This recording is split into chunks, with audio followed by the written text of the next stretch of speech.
4 hours ago, flames were ripping through the houses you see behind me. 988 High Street, the house immediately behind me where you see the arson investigators are working right now, is the house that it was started. No one was in that home at the time. It then quickly spread to a home over here. Actually, several different people lived in that. It had been subdivided to apartments and eventually went to a third home right now. 5 firefighters were hurt in the blaze. All of them hospitalized and then released. Crews have been working into the day and the night, obviously today, because the fire's been extinguished. Now the investigation, what exactly happened. Now, a short while ago, about 30 minutes ago, actually, an arson dog from Columbus, the name of the dog Iggy, by the way, came and started sniffing around the property as they try and determine exactly what caused this fire. Of course, Macon Bibb Fire Arson Unit investigators are on the scene. ATF agent is also here today, and the Bibb County Sheriff's Office, all working to determine the cause of this blaze that really caused serious damage to these homes behind me and could have been a lot worse. Now, of course, firefighters got here quickly. They were able to extinguish the flames within a couple of hours. That's part of what they do. They have to get on the scene quickly, assess what's happening, and then try and get the flames out as quickly as possible. We have team coverage tonight, beginning with Ensley Nichols, who talked to firefighters about the job they do and why they do it. It's like the greatest natural high you could ever have. Farrell Cromer says Wednesday night's High Street fire is one of the worst he's seen in a long career battling fires around Bibb County. In the top 5 of 30 years for me, yes. 3 homes burned in downtown Macon. Cromer was one of those who worked through the night to tame the fire. He says the job has many obstacles. This thing is the unknowns. You're going into a structure that you've never set foot in before. You're in total darkness. You have zero visibility. You have high heat. You have thick smoke. You have to basically feel your way through a structure. 5 firefighters were sent to the hospital with injuries that included heat exhaustion, smoke inhalation, and an ankle fracture. This is the helmet that fireman Fernandito Laconico wore when he went into one of the homes to battle the flames. If you take a closer look, you can see where it is cracked and then bent when one of the parts of the roof fell on top of his head, causing him to suffer a neck injury. Cromer says he has suffered minor injuries on the job. He says it's a risk firefighters take. Not fun, but it was a situation that I'd do it again if I had to. Cromer was on the scene 4 years ago when the floor collapsed at a burning home on Fairview Drive and fellow firefighter Randy Parker died. Cromer was treated for smoke inhalation at the Augusta Burn Center after that fire. Now he says he hates to see any of his co-workers hurt in any way. It's about heart-stopping. After going through Lieutenant Parker in 2015, to be on the scene and that happen again is one of the worst things you can go through. Cromer says a firefighter's job means always expecting the unexpected. In Macon, Enza Nichols, 13 WMAZ News. Firefighters indeed, and they worked very quickly to keep this fire under control last night, getting the flames out within a couple of hours. Now, live at 5, I talked with Macon Bibb Fire Chief Marvin Riggins. He's been with the fire department a long time, and he told me a little bit about the heroic actions of his crew yesterday trying to keep this blaze under control. Well, I think they did a Herculean job of stopping these fires where they did, because it could have just gotten it kind of gotten 4 houses as opposed to 2 that was damaged. It was very easily could have been 4 houses that could have been destroyed. So we're very fortunate that they was able to be here. We had a great water supply that was going on thanks to the help of Macon Water Authority, and all the resources that came together last night helped us to mitigate that to as good of success as it could have been.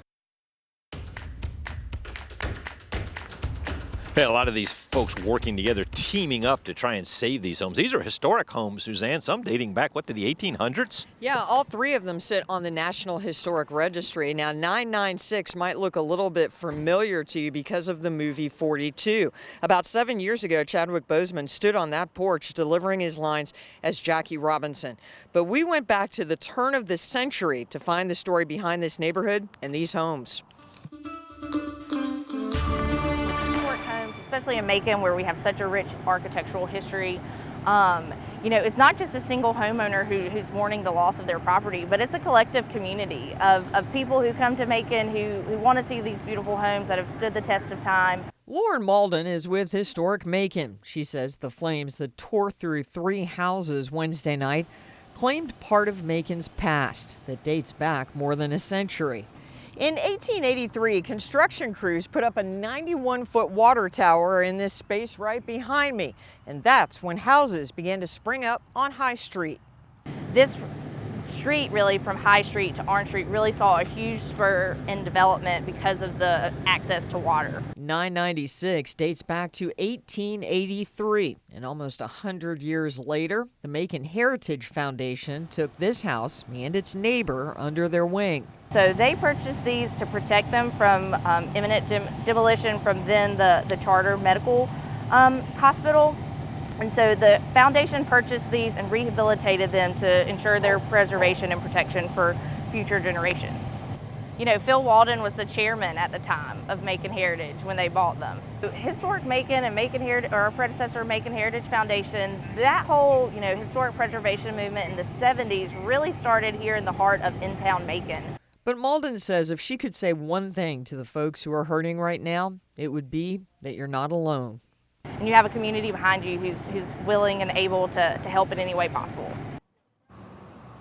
Now, Frank, because these homes are on the National Historic Registry, they'll have to abide by some guidelines if and when they decide to rebuild. It could be a difficult task. And, of course, we do want to mention Macon Fire Chief Marvin Riggins came up to Suzanne and myself a short while ago asking anyone who may have been shooting video here last night, especially in the early stages of the fire, to let the fire folks know, because they're trying to determine exactly what happened. So if you shot some video and want to share it with the fire department, you can let Chief Riggins or anybody with his staff know. Coming back, we're going to let you know about a young lady. Well, she's not really young, a teenager, young when you're talking about me, but she actually was the one who helped alert some of these folks behind us and kept this situation from being much worse than it was. But first, some rain could be headed our way. Let's check back in studio with Chief Meteorologist Ben Jones.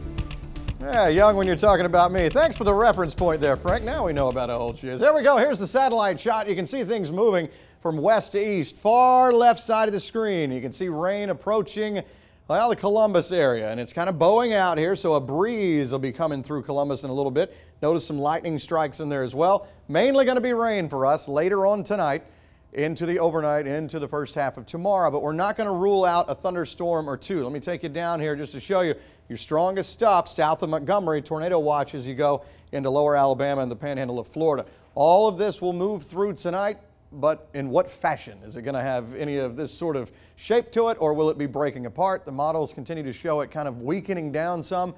But again, given the time of year it is, we're still going to watch this very closely as we go through tonight, but mainly looking for just general rain and a few thunderstorms. But I think the winds could be somewhat gusty if we keep this kind of arc going as it comes on across. I'll show you the timing of all this and some new model run data coming up in just a little bit as we kind of plot out the overnight into tomorrow. One thing I do know that you'll want to see is once this is gone, you should have a nice weekend. Hey, let's talk about it. Sounds great. Thanks a lot, Ben. We'll see you soon. You got it. Tonight, a quiet neighborhood in Bon Air is in shock as Houston County deputies search for a killer. Zach Merchant is live at the scene now with the latest. Lori, it started last night in the woods beyond this crime scene tape, and a day later, the Houston County Sheriff's Office says the shooter is still on the loose, and neighbors say they're still on edge.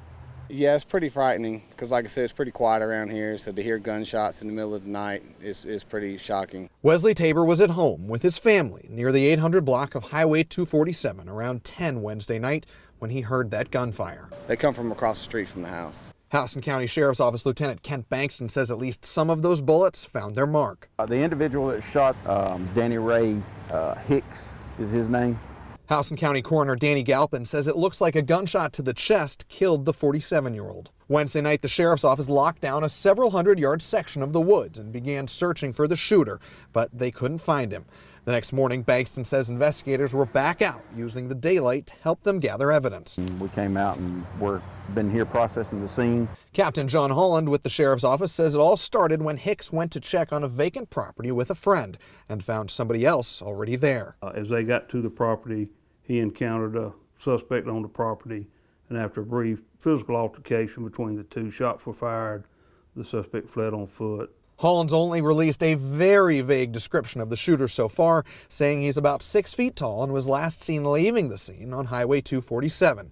Holland's now asking the public for any information that might help catch him. If they have seen anything suspicious last night, during the evening or nighttime hours, or if they've noticed a person in the neighborhood in the last couple of weeks, maybe a new person or someone that's out of place, we need them to give us a call here at the Sheriff's Office. And according to Holland, this was the first homicide of 2019 for the unincorporated portion of Houston County. Live in Bon Air, Zach Merchant, 13 WMAZ News. Thank you, Zach. If you have any information on the case, you can reach the Sheriff's Office at 478-542-2080. That number again, 478-542-2080. Contradicting testimony this afternoon from the Peach County deputy who shot Lonnie Shaw. On the witness stand, Brandon Williams told the jury, quote, if he would have waited for Shaw to point a gun at him, Shaw would have shot him. Williams says when he saw Shaw begin raising his weapon, that's when he pulled the trigger because he felt threatened. Williams later contradicted himself, saying Shaw did point a gun at him. After cross-examination, Williams' patrol partner from the night of the shooting, Deputy James Perry, took the stand. Perry says he was behind Williams when Shaw opened the door, and he didn't actually see Shaw raise a gun at his partner.